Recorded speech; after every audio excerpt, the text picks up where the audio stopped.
Pagbasa mula sa sulat ni Apostol San Pablo sa mga taga-Roma.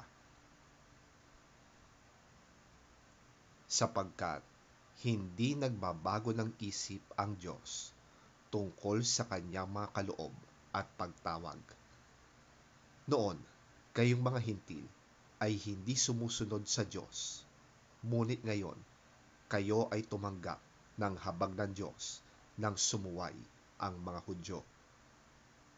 Gayon din naman, dahil sa habag ng Diyos na inyong naranasan, sinusuway naman ngayon ng mga Hudyo ang Diyos, nang sa gayoy, maranasan din nila ngayon ang kanyang habag.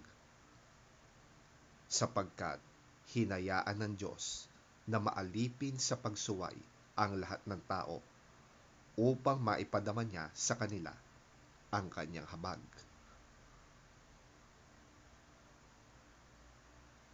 Lubhang napakasagana ng kayamanan ng Diyos. Di matarok ang kanyang karunungan at kaalaman. Sino ang makakapagpaliwanag ng kanyang mga kapasyahan? Sino ang makakaunawa ng kanyang mga pamamaraan? Gaya ng nasusulat, sino ang nakakaalam sa pag-iisip ng Panginoon? Sino ang maaaring maging tagapayo niya? Sino ang nakapagbigay ng anuman sa kanya na dapat niyang bayaran? Sapagkat ang lahat ng bagay ay mula sa kanya, sa pamamagitan niya at pag-aari niya. Sa kanya ang karangalan, magpakailanman. Amen.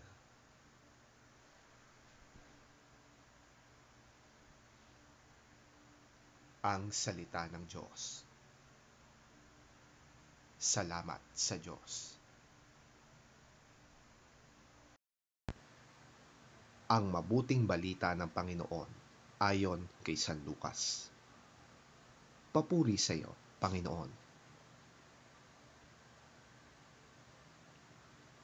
Sinabi naman ni Jesus sa nag-anyaya sa kanya, kapag naghahanda ka ng isang salo-salo, huwag ang iyong mga kaibigan, mga kapatid, mga kamag-anak o mayayamang kapitbahay ang aanyayahan mo, dahil aanyayahan ka rin nila at masusuklian na ang iyong ginawa. Subalit, kapag ikaw ay maghahanda, anyayahan mo ang mga mahihirap, mga lumpo, mga pilay at mga bulag. Kapag ganito ang ginawa mo, magiging mapalad ka dahil hindi man nila masuklian ang ginawa mo.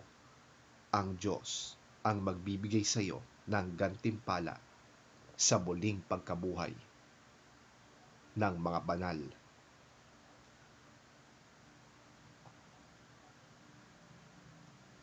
Ang mabuting balita ng ating Panginoon.